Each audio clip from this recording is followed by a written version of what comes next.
Hello, you are welcome into my YouTube channel.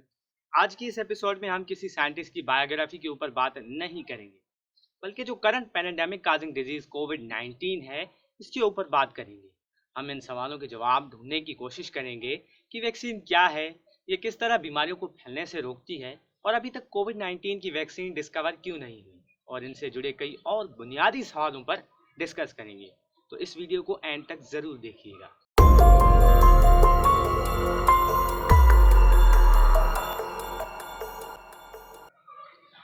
सबसे पहला सवाल, वैक्सीन क्या है?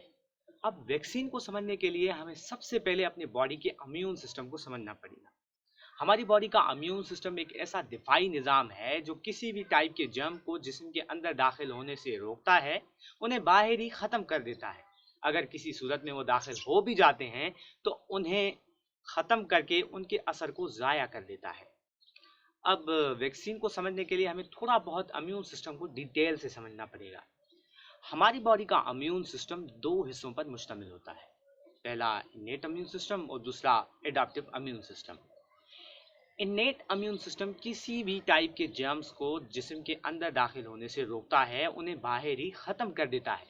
इनेट इम्यून सिस्टम के इस टाइप ऑफ एक्शन को हम फर्स्ट लाइन ऑफ डिफेंस कहते हैं, जिसमें हमारी स्किन, स्टोमिक एसिड, लाइसोसोम्स, लाइवा वगैरह इन्वॉल्व होते हैं।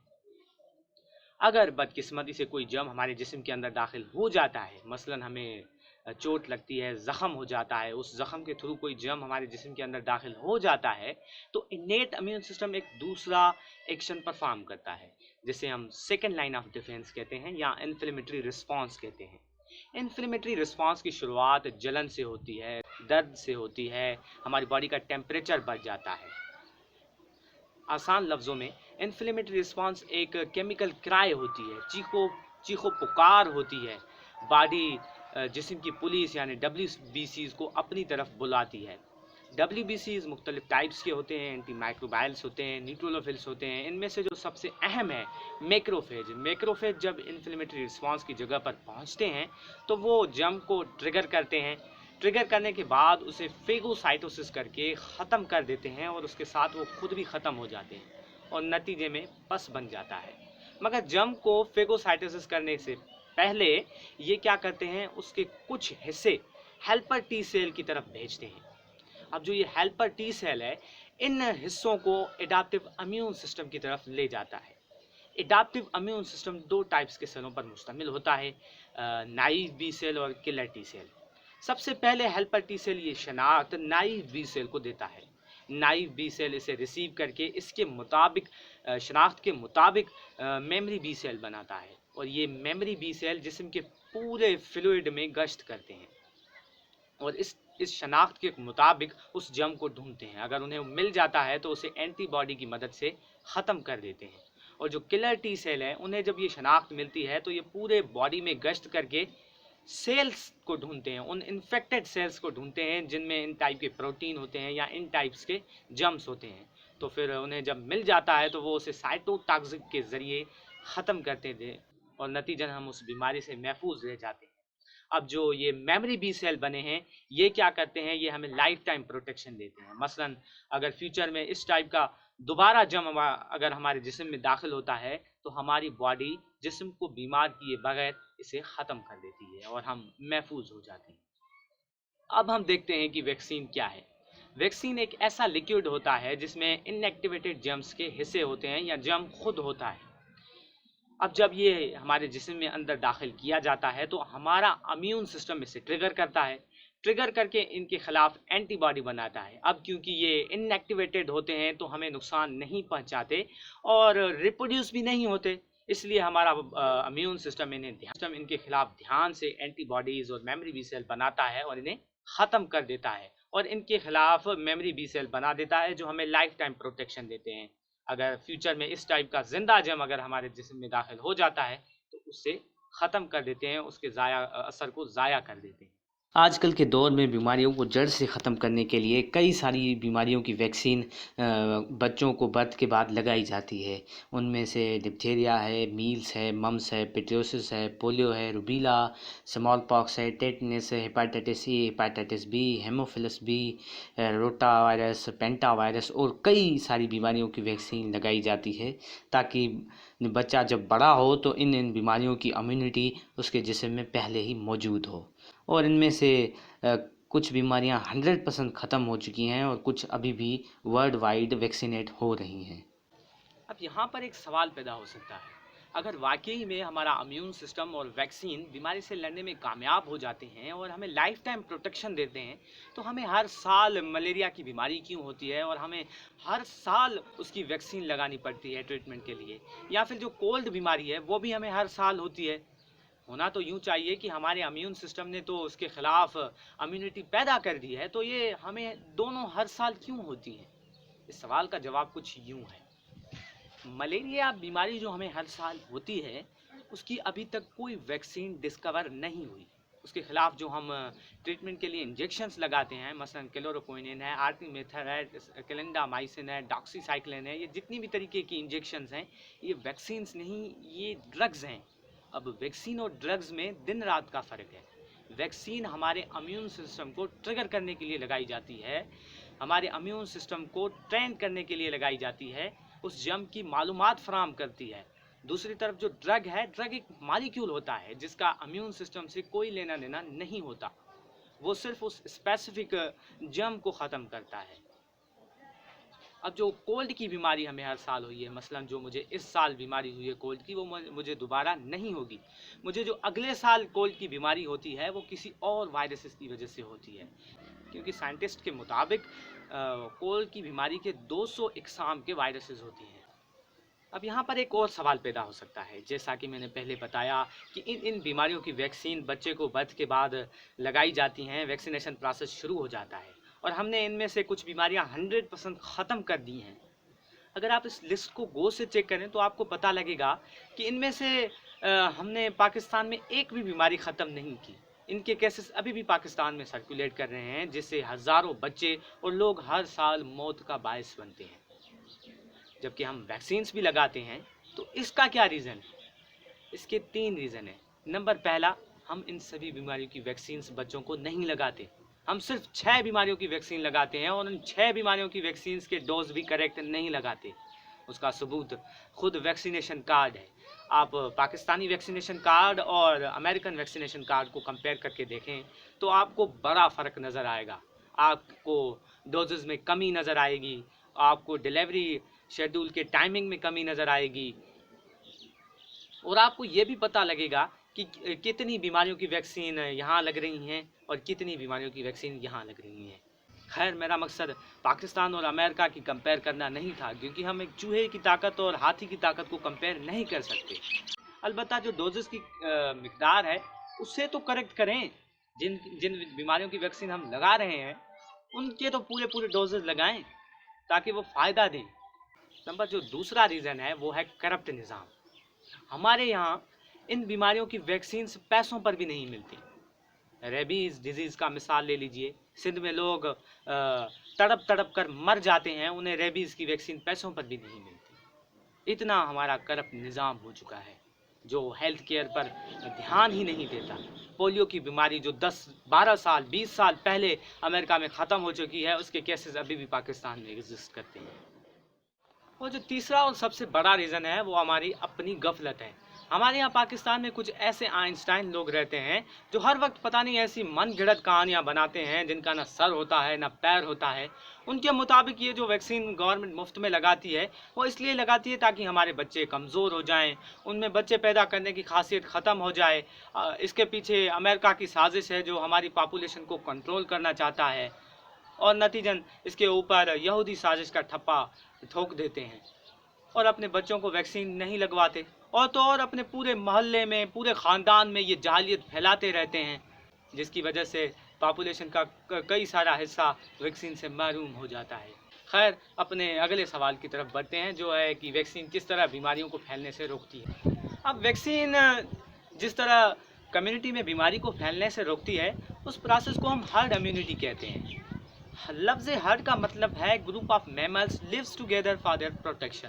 ये प्रोटेक्शन अफ्रीका के लाइन्स के खिलाफ हो सकती है या नॉर्थ अमेरिका के वॉल्स के खिलाफ। बहरहाल हम भी एक हर्ड की तरह कम्युनिटी में रहते हैं। अगर इस हर्ड में एक फर्द को बीमारी लगती है तो ये पूरे हर्ड में फैल जाती है, पूरी कम्युनिटी में फैल जाती है और नतीजन इनमें से कई लोग इस बीमारी से सरवाइव कर जाते हैं अपने एडवांस इम्यून सिस्टम की वजह से, और कई लोग मर जाते हैं जिनकी डेथ हो जाती है। और इस नंबर ऑफ डेथ्स को हम रोकने के लिए वैक्सीन्स लगाते हैं।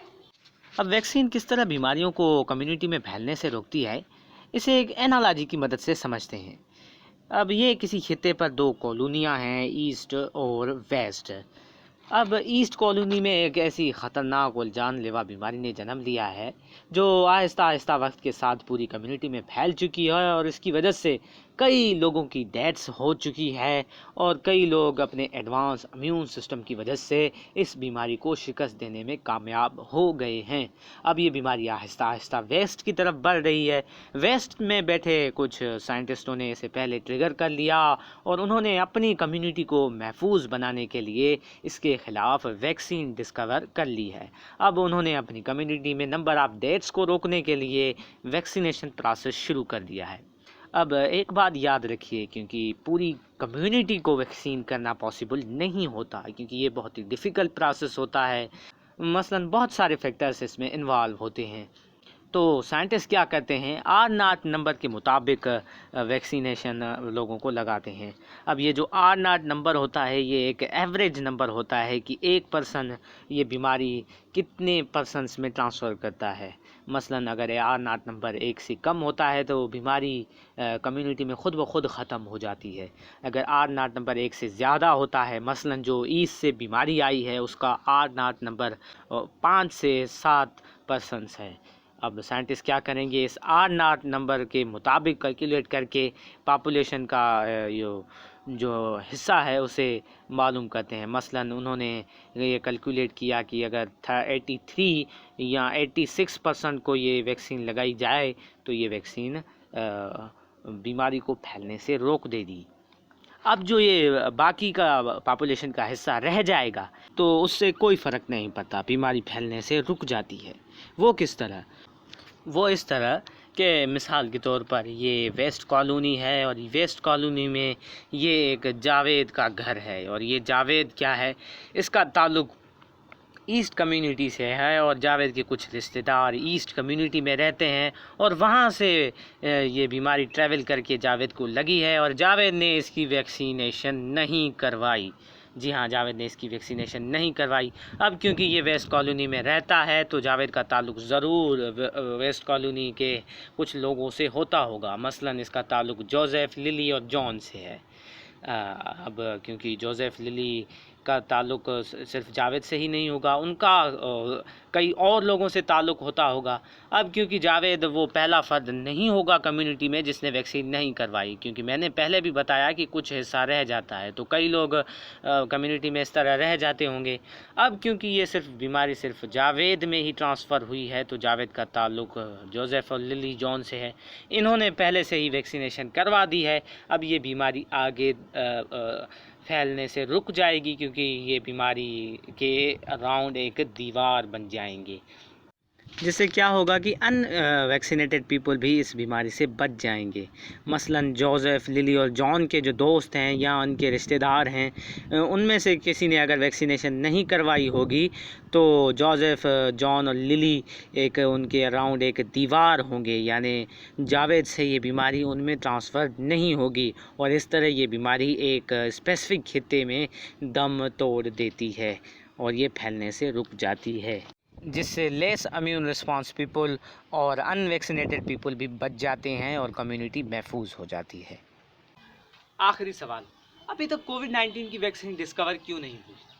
अब इस सवाल के जवाब को समझने के लिए हमें सबसे पहले वैक्सीन डेवलपमेंट प्रोसेस को समझना पड़ेगा।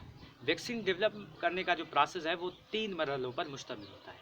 सबसे पहला मरहला रिसर्च होता है जिसमें साइंटिस्ट डिफरेंट स्टडीज़ इस्तेमाल करके एक सेफ़ और रेप्लिकेबल वैक्सीन डिज़ाइन करता है और फिर इस वैक्सीन को क्लिनिकल टेस्टिंग के मरहले में दाखिल किया जाता है, जहाँ पर इसकी सेफ्टी, एफिकेसी और साइड इफ़ेक्ट्स की तशख़ीस की जाती है। और अगर वैक्सीन इस मरहले को पास कर जाती है तो थर्ड मरहले में वैक्सीन के रिज़ल्ट्स को रिव्यू किया जाता है और इसे मैन्युफैक्चर करने की इजाज़त दी जाती है और फिर इसे पब्लिक यूज़ के लिए इस्तेमाल में लाया जाता है। जो रेगुलर सर्कमस्टांसेस हैं उसमें इस प्रोसेस को 15 से 20 साल लगते हैं, मगर पैंडेमिक के दौरान साइंटिस्ट और रिसर्चर्स और एम्प्लॉय डिफरेंट अप्रोचेस इस्तेमाल करके जितना जल्दी हो सकता है हर प्रोसेस से गुजरते हैं। जैसे कि एक्सप्लोरेटरी रिसर्च है, जिसमें साइंटिस्ट सेफ़ और इफ़ेक्टिव तरीके से किसी बैक्टीरिया या वायरस को इम्यून सिस्टम के साथ मुतारिफ़ करवाते हैं, ताकि हमारा इम्यून सिस्टम उस वायरस या बैक्टीरिया से होने वाले इन्फेक्शन से लड़ने के लिए कैपेबल हो जाए। अब इम्यून को कैपेबल बनाने के लिए मुख्तलिफ़ किस्म की वैक्सीन से डिज़ाइन की जाती हैं। मसलन लाइव एटेंटेड वैक्सीन है, जिसमें पूरे जरासीम को जिस्म के अंदर दाखिल किया जाता है, या सब यूनिट वैक्सीन है जिसमें जरासीम के कुछ प्रोटीन्स को बॉडी के अंदर दाखिल किया जाता है, और कई तरीके हैं जिससे हम जल्दी से वैक्सीन डिज़ाइन करते हैं। मगर मसला यह है कि इन सभी फास्टर टेक्निक्स की कोई गारंटी नहीं होगी कि ये काम करेंगी।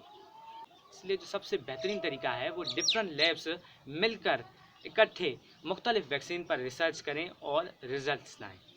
और हमने ऐसा किया भी। हमने ज़िका वायरस की वैक्सीन 7th मंथ के अंदर बना दी। हमने कोविड-19 की टेस्टेबल वैक्सीन 42 डेज़ में बना दी। अब टेस्टेबल का मतलब ये नहीं कि हम कामयाब हो गए। अगर सिर्फ वैक्सीन सेफ़ और रेप्लिकेबल होगी तो इसे क्लिनिकल टेस्टिंग के लिए भेजा जाएगा। अब जो ये क्लिनिकल टेस्टिंग वाला मरहला है, ये मोस्ट अनप्रेडिक्टेबल मरहला होता है, जिसके 3 फेजेस होते हैं और उनके कई ट्रायल्स होते हैं। जो सबसे पहला फेज़ है, इसका ट्रायल ट्रिगर्ड इम्यून रिस्पॉन्स की इंटेंसिटी को पर फोकस करता है और ये इस्टेब्लिश करने की कोशिश करता है कि वैक्सीन सेफ और इफ़ेक्टिव है। अब फेज़ सेकंड का जो ट्रायल है वो डोजेस की मिकदार और डिलीवरी शेड्यूल के टाइम को डिटरमाइन करता है। फेज़ थर्ड का जो ट्रायल है वो पॉपुलेशन में प्राइमरी यूज़ ऑफ वैक्सीन की सेफ्टी डिटरमाइन करता है।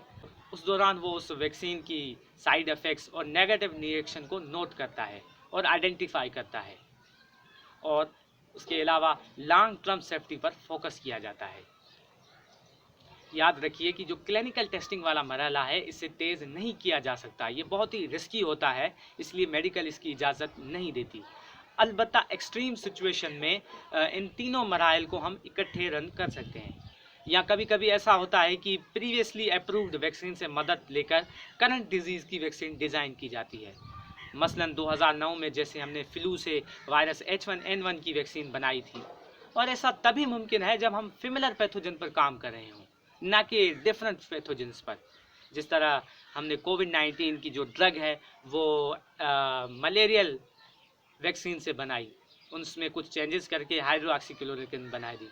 अब मेरा मकसद यहाँ पर क्लोरोक्विन की खुसूसियात पर तनकीद करना नहीं, मेरा मकसद वो रिसर्च है जो हमें कहती है कि अभी तक हमें ये तक नहीं पता चला कि क्लोरोक्विन किस तरह प्लाज्मोडियम के जरासीम को अफेक्ट कर रही है, और हमने उसमें कुछ तब्दीलियाँ करके वायरसेस के लिए इस्तेमाल में लाया।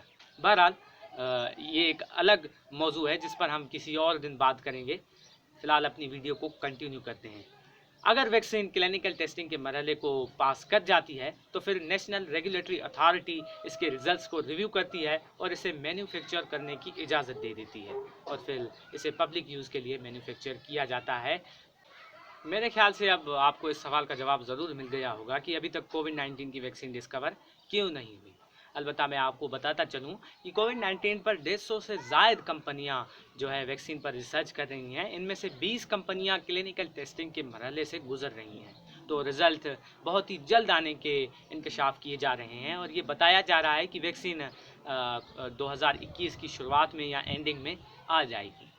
हाँ, इसकी कोई गारंटी नहीं कि ये 2021 में ही आ जाए, क्योंकि मैंने पहले भी बताया कि जो क्लिनिकल टेस्टिंग वाला मरहला होता है वो अनप्रेडिक्टेबल होता है। इसलिए हो सकता है कि 2021 में आए, या हो सकता है ना आए। इसमें 5 साल लगें, 6 साल या 7 साल भी लग सकते हैं, या उससे भी ज़्यादा। मगर तवक्को ये की जा सकती है कि बहुत ही जल्द आए, क्योंकि अब हम लोग एडवांस है, हमारे पास न्यू टेक्नोलॉजीज़ हैं वगैरह वगैरह। आखिरी बात, अगर वैक्सीन 2021 में अवेलेबल हो गई, 2021 में वैक्सीन डिस्कवर हो गई, तो सबसे पहले ये किन ममालिक को दी जाएगी? इसके मुतालिक US top infectious disease expert doctor Anthony Fauci का ये कहना है कि वो पुरुमीद हैं कि वैक्सीन 2021 की एंडिंग में डिस्कवर हो जाएगी, और मुख्तलिफ अमीर ममालिक ने इसके मिलियन डोज पहले से ही ख़रीद लिए हैं। और ये बात दुरुस्त है, जिसका मिसाल खुद यूएस और ब्रिटेन है, जिन्होंने एस्ट्राजेनेका और ऑक्सफोर्ड के साथ मुआहदे कर लिए हैं। हालिया जर्मनी, इटली, फ्रांस और नीदरलैंड ने एस्ट्राजेनेका के साथ $300 मिलियन का मुआहदा किया है, जिसके तहत अगर वैक्सीन डिस्कवर हो गई तो सबसे पहले वो यूरोपियन यूनियन को सप्लाई करेगा। उसके साथ एस्ट्राजेनेका ने इंडियन सीरम इंस्टीट्यूट को भी वैक्सीन के बिलियन डोज बनाने का लाइसेंस दिया है।